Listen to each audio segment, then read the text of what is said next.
Welcome to Economics Happy Hour. My name's Matt, And my name is Jadrian. and it is the first week of classes at Susquehanna University, first week of classes at Virginia Tech.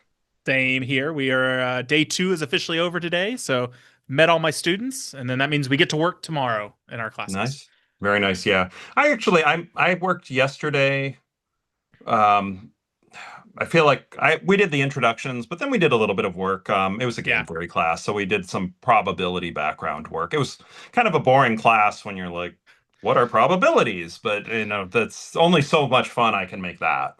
So my first day is about half of it is a syllabus day, but it's Yeah. more, I don't really cover the syllabus like at all. I don't talk about tests, homeworks, anything like that. My syllabus part is more of a motivation, like how can you be successful in the class? Not we play a couple activities of just sort of doing your best. Don't just don't do what you think is the best. Try to push yourself a little bit Yeah. more. But then the second half of the classes, I always like to teach on the first day. Yep. I teach a section on actually I use the Heritage Foundation, their Index of Economic Freedom. So I Sure. introduce sort of different social structures. I talk about market-based economies, command economies, and then I share the Economic Freedom Index to talk about like most economies are somewhere in between, and it's just a matter of kind of how far you go one direction or the other. Yeah. And then I give a little bit of one of my favorite stories. I think I told you about this. The year that Boris Yeltsin visited a Houston grocery store. Yeah. Yeah. But that's almost always where it ends off, is this idea that some societies get to pick. People live in societies that they don't get a lot of choice to pick. Yep. And that being able to experience different societies is what makes economics really interesting. So Yeah. And I think we could say, I mean, I'm trying to think, is this the last video before the Boris Yeltsin? Yeah, this is the last one that will drop before Boris Yeltsin Supermarket Day. The next one will it, drop 2 days after. So happy Boris Yeltsin Supermarket Day, everybody, because it is, I believe, Tuesday, September 23rd. No, it's Tuesday, September 16th. So this one will drop in September, first Thursday of September next week. I did not know that this was a thing. I have been teaching this story Yeah. for 10 years. So the reason I know it is because I follow the Houston Chronicle. My guess is they probably posted about it for this day. Yeah, yeah, and I mean that's the main story that I've read from the Houston Chronicle. I mean Yeah. that's the main source, and it's an incredible story. Why don't we let's get to that story first? What are you drinking? And I'm guessing it's not that Yes. exciting tonight, but No, I'm logging in from the office. So in yep. honor of you, Matt, I haven't gotten to see you in a while. Having a good old Diet Diet Coke, Coke that's awesome. right out of the vending machine. So I am going to play trivia tonight, and because I'm going to have beer there, I'm having a unexciting Bud Zero. But what is exciting after long demand and many requests, a Sigmund Wise School of Ooh, Business nice. glass to drink it in. So some of my alumni and faculty might think this is sacrilege to pour a non-alcoholic beer in this glass, and I'll just have to ask for their forgiveness, I guess, for There's those. a little bit of alcohol in there. I think you have a 0.5%, I believe. That's It says 0.0 on here, so I don't know. I But don't think that yeah, I think they technically have I think they round probably. down right to zero. Yeah, yeah.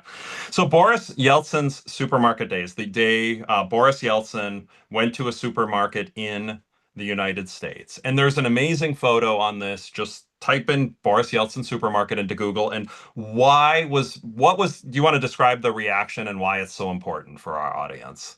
Matt, should we make today's episode about Boris Yeltsin Supermarket Hey, Day? I feel like we should just talk about this. I'm happy to do that. Yeah, we had a We different had topic in mind. we had something completely different, and I think this might be a good opportunity. Yeah. We could go through this whole story and then save our other topic for later if you want. Let's do that. Let's do I that. Our love other it. topic Okay, is it's a barn burner of a topic, everybody. You got to stay tuned to make sure you get to next episode as well. So we can pitch this as we have future topics, so people need to tune in. This is not, to be fair, we are, I guess, changing this on the spot. we are Um, changing it on the spot, but it's a great topic and it's the it's a great timely because topic. it's It's so great. So okay, the first time I heard about, so the author of there's great pictures from the original article that I'll talk about. yep. The author of it, somebody had done like I must say like a 20-year reunion of it, and I saw him posting about it, and I got to interact with him. It was absolutely amazing, Hmm. amazing photos from this experience. So The background of the story, and I can tell it at least from what I tell my students as an intro to economics course. And then if you want to fill in any gaps to the story Sure. that you think are really interesting, that'll Yeah. help. So the story that I tell mine is, there's societies that could pick two different types of economies. Sort of the historical battle that we always think about is the Soviet Union versus the United States. And that in 1989, Boris Yeltsin, who was the leader of the Russian Federation, so he wasn't the leader of the USSR, but he was the leader of the largest country in the USSR. Yes. Yeah. He was a very strong leader of the in the Yep. USSR. Comes to Houston, Texas, to visit the Johnson Space Center. So the Soviet space program and the American space program are meeting in Houston to sort of do just general things that countries do, political diplomacy type stuff. Yes. The Soviet Union has not collapsed yet, but it is about to collapse. And one of their activities was that they were driving Boris Yeltsin around, showing him different things. And one of the scheduled stops was at a Randall's grocery store. So, my friends from Texas, you know what a Randall's is. My friends not from Texas, it's basically a Kroger. It's not a special Um, grocery a store. Kroger, a Wise Markets if What? you're in Yeah, Pennsylvania, or a Cub Foods for my friends in Minnesota, or Hy-Vee, or yeah. it is not a Wegmans. It's not an HEB. It is not a Yeah. fancy grocery store. It's a regular old grocery store. And they take him as a tour around, just basically show him, hey, look at all this cool stuff that we have in America. My favorite picture might be different than yours, but my guess is it's not. My favorite picture is him standing in front of an open freezer Yep. That's out in the mine. middle of the aisle, staring at pudding pops. And Yes. he is absolutely amazed that you can have frozen food not like in a container. And there's so much variety and options. And the thing that I love about this picture is not his fascination with the pudding pops, but rather that one of his like aides is like pulling him away from the pudding pops. They're like, please come on, Mr. President, please Yeah. stop looking at this. No, it's But then it's a this, look like I mean, imagine like the look of like surprise and excitement with the hands out, like yes, maybe you just saw a long lost, maybe you had somebody who was traveling for 8 months and they just got back into the country and it was your best friend or something, and it it's such a look of sheer joy and joy, excitement yes, with the hands out to the side. It has to be rank up there as one of the top photos in the 20th century, I think.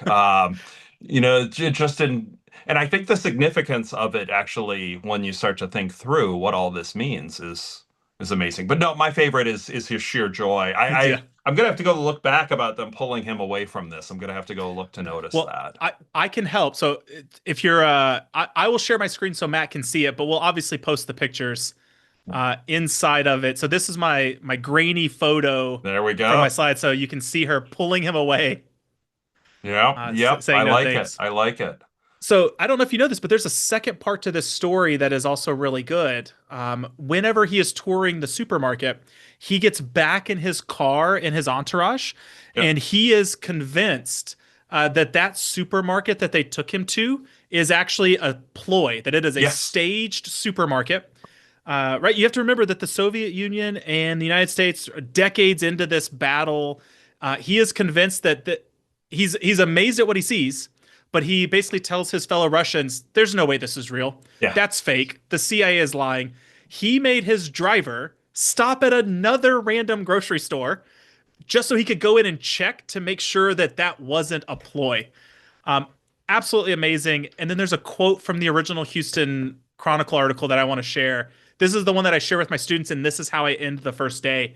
Yeah. Because I don't know if you've seen Moscow on the Hudson or Moscow on the Hudson. I've Old seen Robin clips. Williams. I've seen clips from it, but Listen, not the full thing. I'm gonna save that for my pop culture clip. Okay. Turns out we were more prepared for this episode than we We were more realized. prepared for this. Yeah. So I end every first day of class with this quote from the original Houston Yep. Chronicle article. It says, Yeltsin, then 58, roamed the aisles of Randall's, nodding his head in amazement, wrote the author.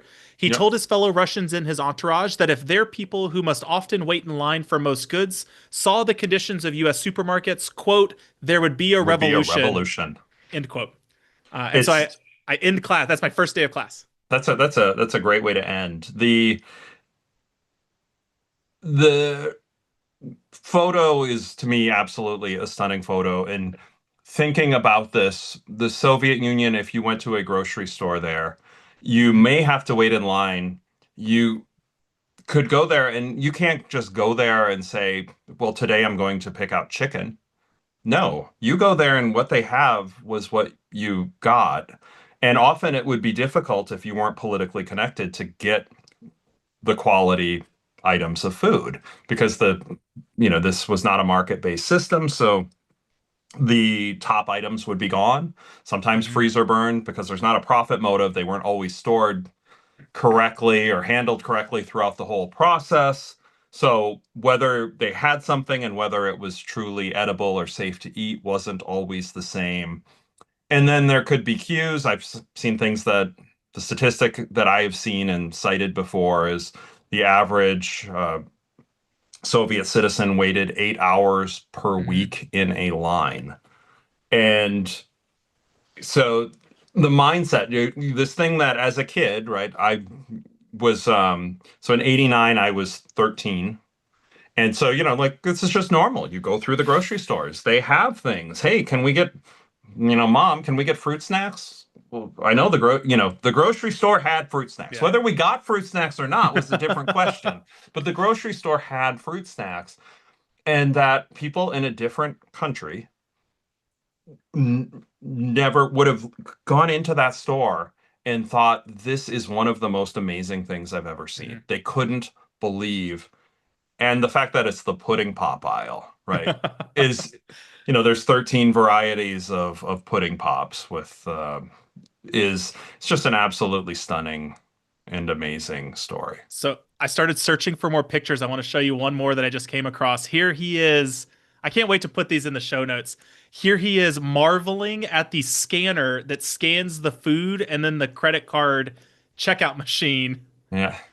blown away by the technology that is available. Well, so there's a really great Planet Money podcast. I don't know if you've heard about this one. It is the sort of the agricultural backstory to this.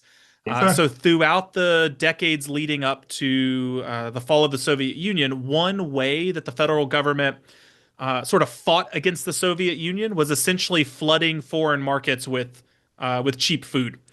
So we have the land, we have the resources to produce it, and so the federal government is really just dumping tons of subsidies on farmers, taking that excess food and then shipping it over to other places as a way of just saying, like, look, America can feed you, but the Soviet Union cannot.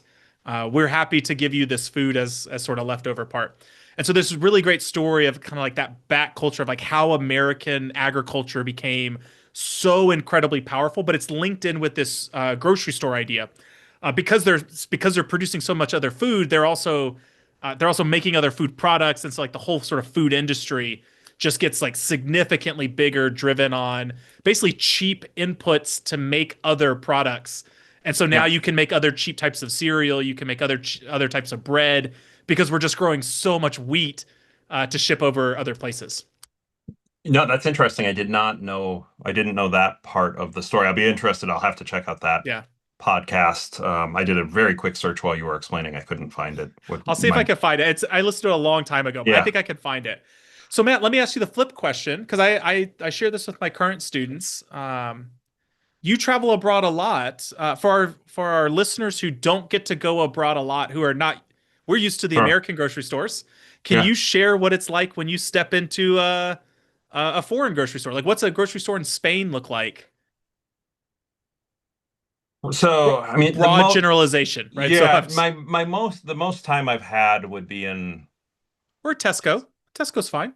yeah, the most times in London. Honestly, I mean, the products aren't quite the same. But the biggest issue I have, and I mean, will tell you how foreign the Soviet Union would have seemed, is, the products just aren't quite the same. So it's trying to figure out what you get that works. Hmm. But I've noticed, and maybe this is just in recent times, that you really can get most of the same stuff. It's the little details on a few Hmm. different What things. are the little details? Like Well, what? like it's the variety of the There you go. products and the cereals and stuff, Yeah. which, So that's what I was going with, right? They have yeah, cereal, but how many varieties of cereal would you normally see like in an average British grocery store? maybe 20. Maybe 20, maybe 20, right? Maybe 20. Yeah, I mean, maybe a bit more. And I say 20, you'll hear 20 and you'll think that sounds like a ton. No, it's No, not. it's It's not. not. They don't have Life and Cinnamon Life Yeah. and giant sized Life and Honey Nut Cheerios and Apple Cinnamon Cheerios and regular Cheerios Strawberry and generic Cheerios. Cheerios and strawberry Cheerios and Fruit Yeah. Loops and Lucky Charms choco flavored and like Hmm. a U.S. grocery store, I mean, I bet there are 150 brands of cereal on the aisle. And we had British students. So this is a market economy over in the UK, of Yeah. course.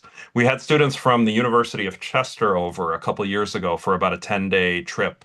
Some of the time on campus and doing some work with our professors, and then they had a couple days in New York too, which of course, they thought Selinsgrove was better than New York. Who wouldn't? Uh, but we took them they loved going to Walmart. They'd heard Hmm. about Walmart. They just thought Walmart was the coolest thing they've ever seen, and they really Yeah. loved going to the grocery store. Our local grocery store was kind enough to actually give the students a tour and to just chit chat about it. But they thought the cereal aisle, that was their thing. The cereal aisle was Hmm. amazing. They were astonished at all of the varieties of cereal. So they were taking pictures and sending them home. And I mean, this was the variety we have. I have, like, from hearing seeing those students and the Boris Yeltsin story, every now and then when I'm in a grocery store, I try to just take a moment and actually, it'll sound maybe cheesy, but like give thanks for the fact that this is throughout most of the history of the world, Hmm. people did not have probably 95% or no, 98% of the people throughout the history of the world didn't have anything remotely like this that I'm experiencing. And cheap, abundant, and any type of food I want at a moment's notice. And it's a pretty amazing thing when you think about it that we just take for granted. We can show up at a grocery Hmm. store and for $2.50 you could buy a box of Cocoa Crisps or whatever type of off the You wall cereal. you got me thinking, what's the last like food section of a grocery store that made me appreciative? I don't. I'm not sure that I appreciate the cereal aisle maybe as much as your students did. I Sure. find my appreciation comes in the chips section. Oh, yes, Uh, yes. it's and again, this is gonna sound so weird to I think people who are used to this, but if you really sort of step back and like the next time you go to your local grocery store, is realizing that like the chips section takes up probably the entire length of your aisle of a grocery store, Yeah. and that you can get just everything, maybe not even chips, but maybe just like the snack section. That always kind of blows me back because so one of the things I kind of fight, I shouldn't say fight, fight's not the right terminology here. I do not shop for my groceries online because I actually like going to the grocery store. And one of the reasons I like going to the grocery store is because I want to see what the new flavor of Chips Ahoy are. I want to know that you've got, actually, I could tell you what it is because I just bought last weekend. Um, Yeah. I want to see what the apple pie Oreo cookies are, right? That's the new Yeah. current fall flavor. I want to, even if I'm not buying chips, I want to walk down the chip aisle and Yeah. say, what does Doritos have for me this month? That's probably the closest I come Yeah. to this sort of appreciation. And I know that if I was shopping online, I feel very confident if I was shopping on an app and ordering on Kroger, that I probably wouldn't even click on the chip option because I'd go, I don't need chips. I'm not going to look. Yeah. Yeah. But I go through every section. So I'd say probably the The section chip that aisle. makes me chip aisle for me for sure. I think the last time I stepped back and said, "Ooh, I really appreciate this," is actually I'll say ice cream Hmm. because I do an ice cream activity Yeah. every semester, and I think we've talked about it in the show. Yes. I give my students, in case if you haven't heard that episode, you should go back and find it. But if you have not heard this story, I give my students six different types of ice cream, and they have to blind rank them by price. So I give them six different strawberry ice creams. Yep. Usually, almost always, I can get six different varieties of strawberry ice cream at the same grocery store. Sometimes Yeah. I can get five. Sometimes I can't get the sixth one. If I get a weird flavor, like if I'm getting cookie dough, I might Yeah. not be able to get six, but I can get six chocolates, six vanillas. Sure. That is where I sit there and I go, that's actually pretty amazing that I can have that option. And they're made by different companies, right? It's not like the Yeah. cereal aisle where there's two that they're trying to trick us into thinking there's dozens of companies, but that I can actually get some competition. That's where I probably Sure. think that's where it really kicks in for me. Yeah. Yeah. I think that's a great point. And our family, um, the different flavors of Oreos and M&Ms. Sometimes, it's not like we want a ton of them, but like a small package of Hmm. whatever it is. Some of them will get and will say, "Oh, this sounds scary," but everybody will try a couple M&Ms on a small pack of whatever it is.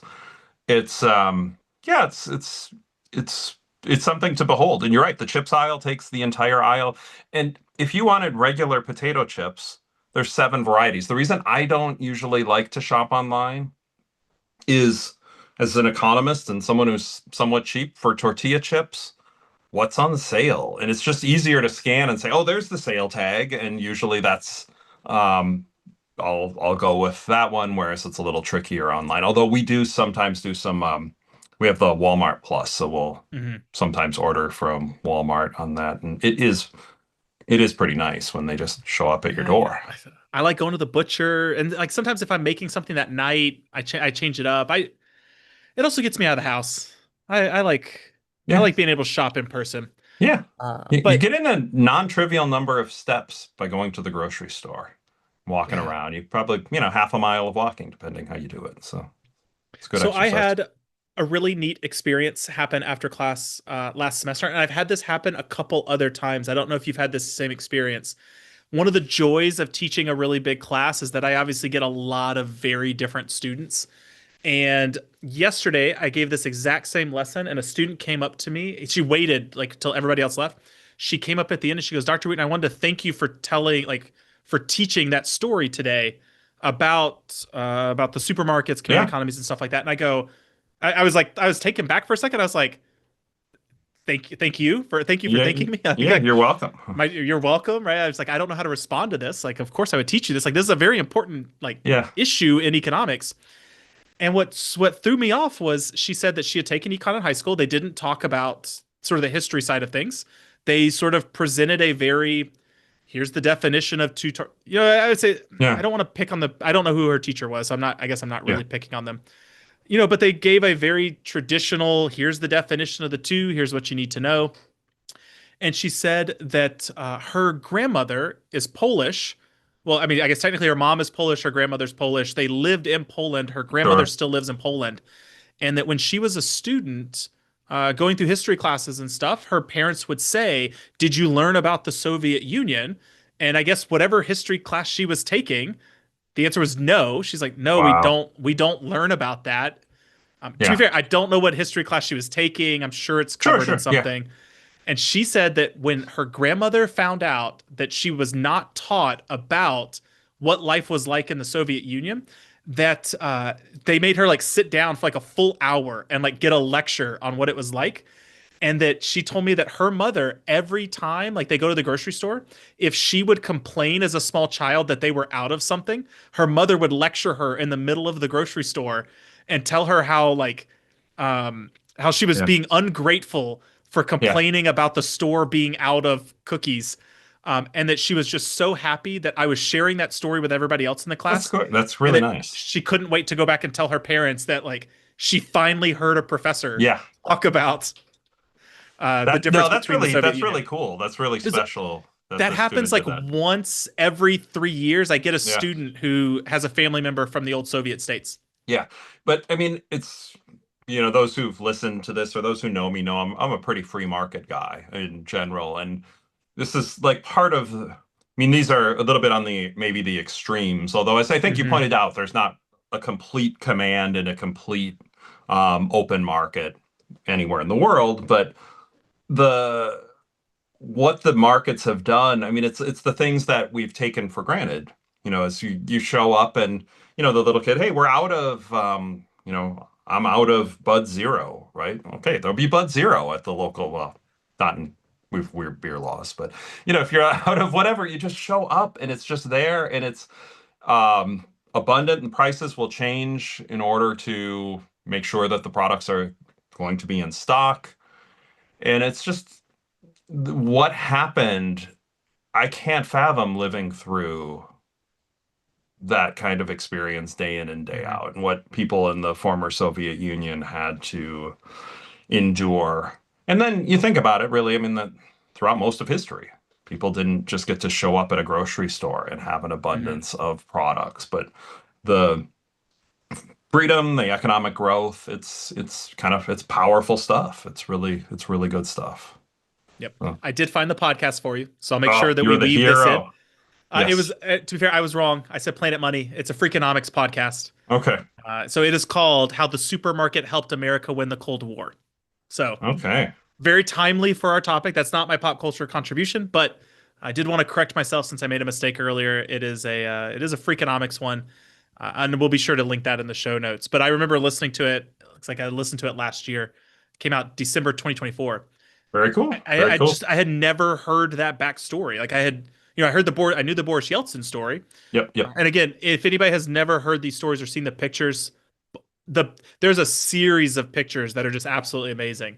But Yeah. it's The Houston Chronicle story is a very yeah. good story. That's a great Well, story. That's very cool that you got to meet the guy who yeah. One did that. one of the things that I think is really neat, and this might be maybe this is my chance to also say how much I love my job as being an academic. And that conversation yesterday with the young woman who shared that story was that moment where I go, yeah, no, this I have the best job in the world, right? Because like I've told the same, I did make this joke with the students, right? I've told the same story every 6 months for 8 years. I don't get tired of it. So like, one of my Yeah. students came up and he goes, Dr. Wynn, I don't know how you've taught for so long. How do you keep teaching the exact same material over and over and over again? And I was talking to him and I just go, dude, it never gets old. Yeah. I have told that story so many times, and I think you could actually hear it in mine and Matt's voice right Yeah. now. It is still a really exciting story. I love this Yeah. story. That's Um, awesome. but it was a really good reminder of just how much our jobs are awesome, but also the fact that I could learn a story and then I listen to this podcast and that's the knowledge of that story just grows. Sure. The idea that like we can always still learn more stuff about something we thought we knew. Yeah. Loved it. I like it was the past 2 days have been really good first days of classes for me. That's good. Yeah, I had first day of game theory and it was special as well. I didn't have that that tomorrow we start the Not yet. experiments. Tomorrow we have the experiments. That'll be fun when they start playing the experiments for money against each other, and I get entertainment watching that. And Yes. that's every class is different, and they go at each other, and it's funny because it's the people, if you're against somebody who you kind of know, it's a small school, you kind of know who they are, but they're not in your friend circle. Um, I find that they're less likely to really go for the throat on games. But if it's two buddies or two people on the same sports team or whatever, oh, they will do everything they can to torment their friends. And they'll almost play suboptimally, but it's entertaining to watch. And then we'll discuss, why did you behave this way and all of that stuff. But the you mentioned pop culture and you have your clip. Mhm. I have a clip in mind too related I to have a this quote. topic. So what is your pop culture clip related to the Boris Yeltsin supermarket visit? Before I tell you the pop culture clip, Ah, I was reading through, I had up more about this Boris Yeltsin story. I have yeah, another quote for you. I need This one another is, quote. I have a quote from Mr. Yeltsin, and then I have a quote from his aide. So, or an associate. Sorry, the way it's phrased is an associate. So this is in the Boris Yeltsin biography, Yeltsin, a revolutionary for life. This is a quote from the book. For a long time on the plane to Miami, he sat motionless, his head in his hands. What have they done to our poor people? He said after a long silence. He added, on his return to Moscow, Yeltsin would confess the pain that he had felt after the Houston excursion, the pain for all of us, for our country so rich, so talented, and so exhausted by incessant experiments. Yeah. I never heard that. This, well, this is separate from the Houston trip, Yeah. but fascinating. Okay, my pop Yeah, culture clip. it's a good it's just such a powerful So good. story, and that visit and the fact that Yeltsin had so much power, who knows how much that visit played into things. But yeah, they didn't expect, the US was trying to impress Yeltsin with, hey, here's our Mhm. space center. That didn't impress him. The supermarket was what Here's impressed him. here are pudding pops. Here's a pudding Oh. All pop. right, Matt, this is going to be bad. Is your pop culture clip, you said it's not featuring Robin Williams.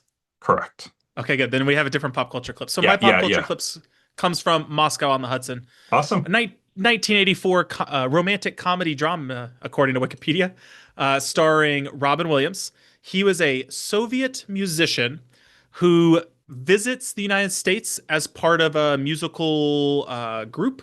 And while he's in the United States, he defects from the Soviet Union. So he runs away from the Soviet Union and then he goes to live.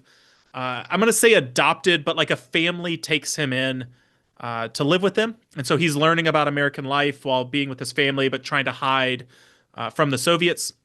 The most powerful scene to me from the show is they are sitting at their breakfast table. They have run out of coffee, and Robin Williams' character wants to be really helpful. So he says, I will go to the store and get coffee.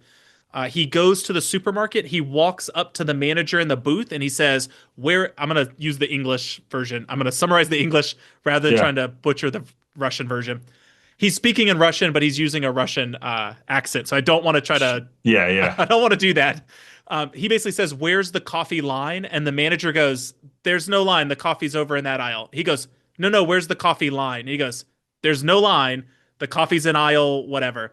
And so Robin Williams is walking down the aisle and just naming coffees. He's like, Coffee Cabana, Coffee Folgers, and he's just Yeah. naming off coffee as he's walking down the aisle.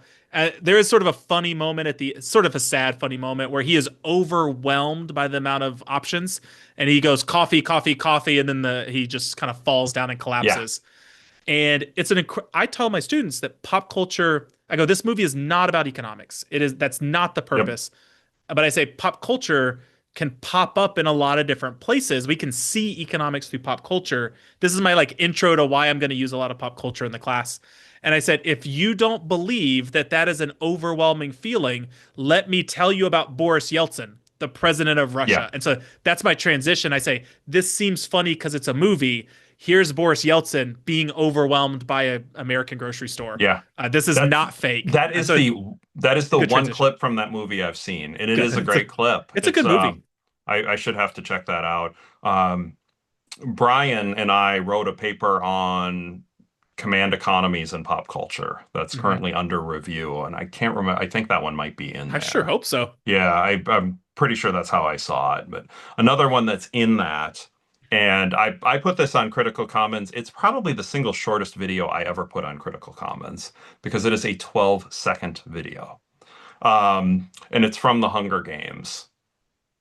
So do you have a sense of what this would be? I don't know if you've watched the Hunger Games or I know much. watched The Hunger Games a long time Yeah. ago. So the Katniss is in it's early on in the movie. Katniss is in there, and it's not Peter, it's the other guy that she's friends with at the beginning, Yeah. whose name is escaping me.